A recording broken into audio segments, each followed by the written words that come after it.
નિલેશભાઈ ઊંધિયું ગરમ કરો છો શું? ના ભાઈ ના, એ તો બપોરે જ ખાલી થઈ ગયું.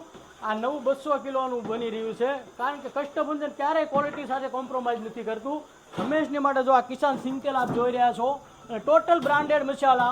અને ઊંધિયાનો મતલબ જ એમ છે કે ટોટલ શાકભાજી પૂરતા પ્રમાણમાં એની માત્રામાં જે નિયમ મુજબ આવે તે નાખીને બનાવવામાં આવે છે. કારણ કે રીંગણા બટેટાનું શાક તો માણસ ઘરે ખાતા હોય છે, પણ અહીં પૂરી આશા સાથે જે બોટાદની પ્રિય જે સ્વાદ પ્રિય જનતા છે તે ઊંધિયું ખાવા માટે આવતી હોય તો આપણે પણ એના સ્વાદ માટે પૂરી તકેદારી રાખવી પડતી હોય છે. એની માટે આપણે આપ જોઈ રહ્યા છો કે 200 કિલોનું ફ્રેશ સાંજ માટે બપોરનું પણ આપણે ઊંધિયું બપોરે સાંજે વેચતા નથી.